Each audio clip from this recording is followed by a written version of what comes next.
ያው እንደምታውቁት እንግዲህ እኔ ቁርአን ተምሬ ቁርአንን በየመስጊዱ አስተምር ነበረ።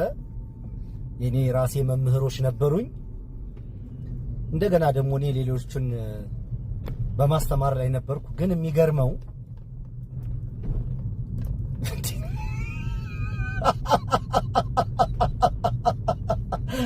አንተ ራሴ ለመዋሸት ምለኪ ተሰጦ ይፈልጋል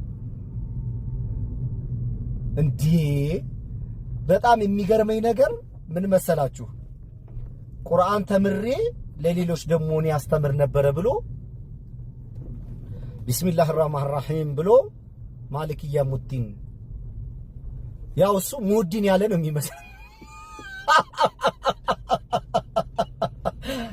እሱ አይደለም። ቢስሚላሂር ረህማኒር ረሂም የሚበላውን አልሐምዱን አቡነ ዘበሰማያት ጋር አመሳሰላት። ያው እኛ አቡነ ዘበሰማያት እንደምንለው አይነት ነው አለ። እሺ አላህ አይወልድም አይወለድ የሚለውን ደግሞ ሚስጥረ ስላሴ ነው። እኔ በጣም የሚገርመኝ ንቁ ሰው አራዳ አታረጉም እንዴ? እንደዛ ማለት ሲዋሽም ሲያቀነባብርም የሚያምርበት ጤነኛ ሰው ፈልጋችሁ እኮ ነው እንደዛ ማድረግ ያለባችሁ። በጣም የሚገርመውን ነገር ልንገራችሁ። እዚህ ድሮ ቲክቶክ መንደር ላይ ብዙ ፕሮቴስታንቶች እርስ በራሳቸው ሲሰዳደቡ ሲዘላለፉ ሲጨቃጨቁ ነበር የሚውሉት። ማለት 48000 ምናምን አይነት አስተሳሰብ ስላለ ከዛ ደግሞ በጋራ የሆኑና ፕሮቴስታንቶች ደግሞ ኦርቶዶክሶችን ላይ ማላገጥ ምናምን መጫወጫው ከዛ እርስ በራሳቸው መጨቃጨቅ ጀመሩ።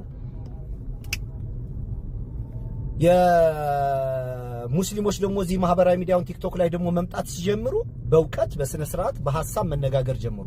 በነገራችን ላይ እስልምና ውስጥ እስካሁን እዚህ ማህበራዊ ሚዲያ ላይ አይቼ ማላቀው ነገር በሙስሊሞች ላይ እንደዚህ አይነት ድራማ ውስጥ አይገቡም። ለምን? ሃይማኖተኞቹና ሃይማኖቱ በስነ ልቦና ከፍ ያለ ደረጃ ላይ ስላለ በእንደዚህ አይነት ድራማ ክርስቲያኖች ላይ እየሰራ ማወናበድ እስካሁን አይቻላቅም። እኔ አንድ ድራማ ሲሰራ አይቻላቅም።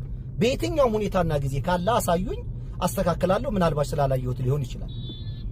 ከዛ ምን አደረጉ ደግሞ ኦርቶዶክሶችን ልብስ እያለበሱ ፕሮቴስታንቶች ጌታን ተቀበሉ ምናምን እየተባለ ደግሞ ወደ ድራማ ደግሞ ተቀየረ። ከዛ ወደ ማን መጡ? ወደኛ መጡ። የሙስሊም ሴቶችን ጀለቢያ እያደረጉ ኢቃም እያስለበሱ ጠምጣም እያስጠመጠሙ እንደዚህ ምናምን ያሉ እንደዚህ እንትንል ነበረ ምናምን። አሁን ከስልምና ምናምን ብለው ወደ ክርስትና መጣው ምናምን ያስብሉ ነበር። አሁን ደግሞ በትምህርት ባስተሳሰብ ለመምሰል ስታደርጉ የበሰለ አራዳ የሆነ ነገር ብሎ የሚያምር